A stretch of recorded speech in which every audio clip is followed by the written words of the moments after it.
In the name of Allah, the most compassionate, the most merciful.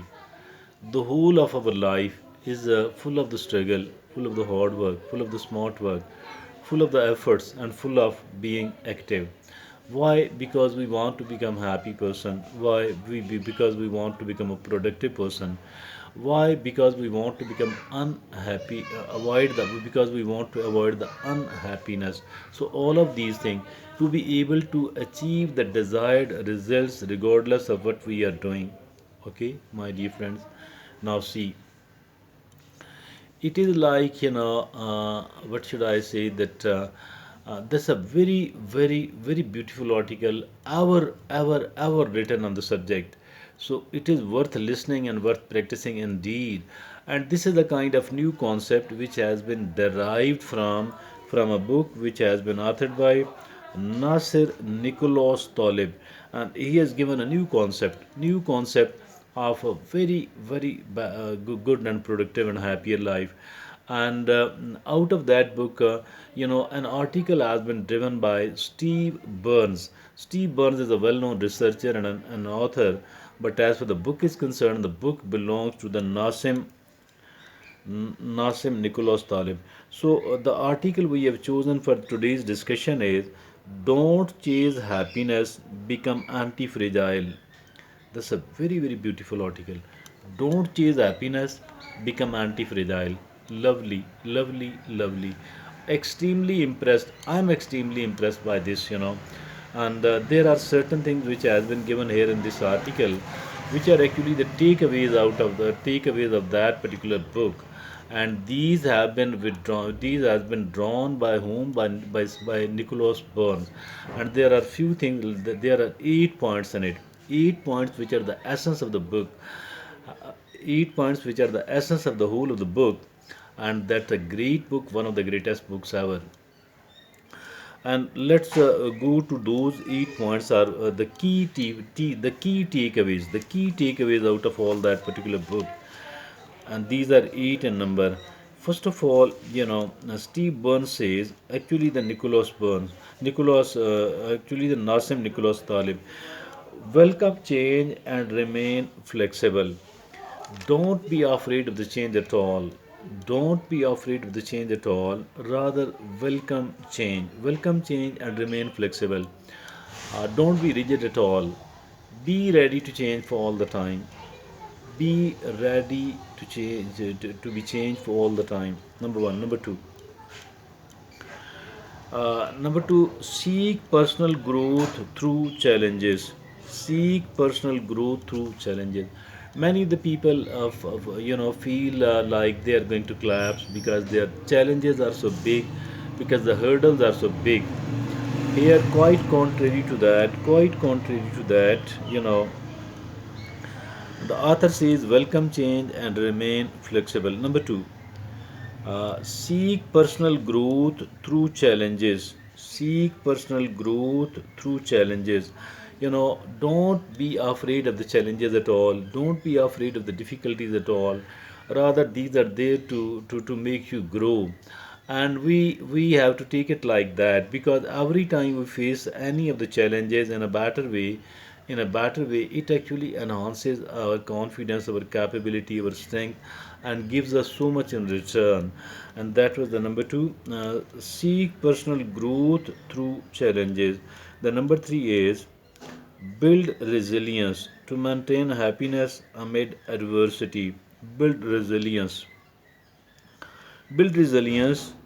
uh, what is the resilience actually? It is like facing the adversity, the difficulties with the steadfastness, and then quickly recovering out of that. Build resilience to maintain happiness amid adversity. So if at all we are resilient, we will be able to maintain the happiness even during the days of adversity, during the time of adversity. And we will be able to stay happy. Why? Because we have become resilient, because we can face the difficulties with the steadfastness, because we have the ability to recover quickly.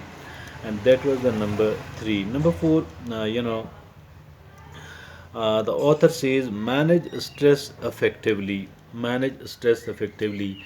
There is a stress actually. Manage stress effectively. We do have to manage the stress by developing the gratitude,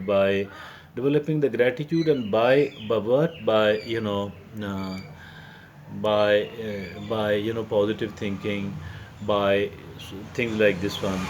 Now, how to manage the stress effectively? I can't go into the details of that, because if at all I do, then the whole of the article will not be able to, I shall not be able to cover all that article. So there are plenty and plenty of my lectures are also on the subject regarding how to manage stress effectively. And now the number 5 is out of number 8, out of the total 8 points, out of the total 8 key takeaways.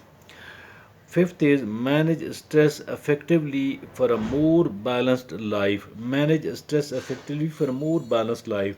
Because if at all we are managing our stress in a balanced way, that actually means that is really great.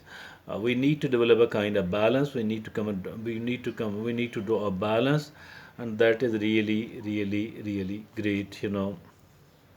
And we can do that by managing the stress effectively. The number 6 is cultivate deep sportive relationships for enhanced well-being. Cultivate deep sportive relationships. Cultivate deep sportive relationships.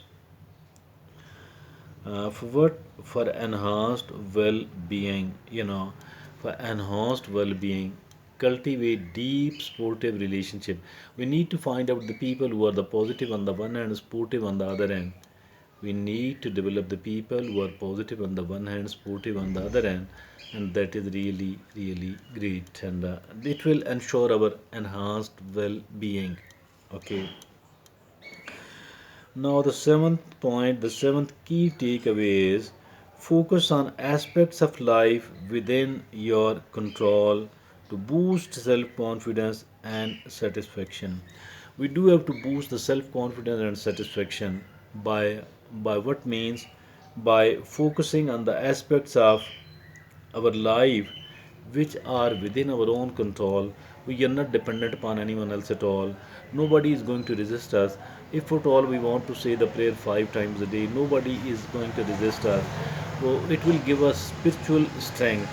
If at all we go out for the sake of walk, that is really great. And if at all we want to practice the self discipline, it will develop us a lot. So these are the things. There are plenty of other things as well. So these are only few things, for example, which are directly in our own control.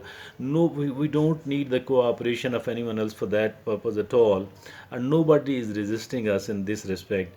So I think we need to focus upon this thing, which the things, the aspects of our life which are directly in our own control, to boost the self confidence and satisfaction. It will boost a lot our self confidence and satisfaction.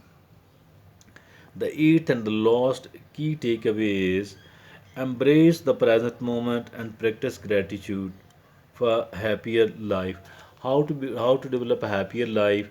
We need to do the two things, and the first one is that we do have to stay in the present moment. We do have to stay in the present moment.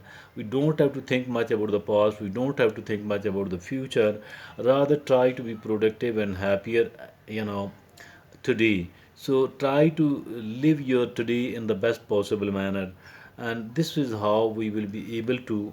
We will be, and also we need to develop the gratitude. We need to become grateful to Allah Subhanahu wa Taala and even to the people, and this will actually give us a happier life. So these are the 8 key takeaways out of the book, out of a great book which has been authored by Nassim Nicholas Talib, and the article with the key takeaways was authored by Steve Burns, and the caption of this article is "Don't chase happiness, become anti-fragile." One of the greatest ever article I have ever read, or maybe the greatest ever article I have ever read. I think it is extremely beneficial, and let's try to take advantage of it.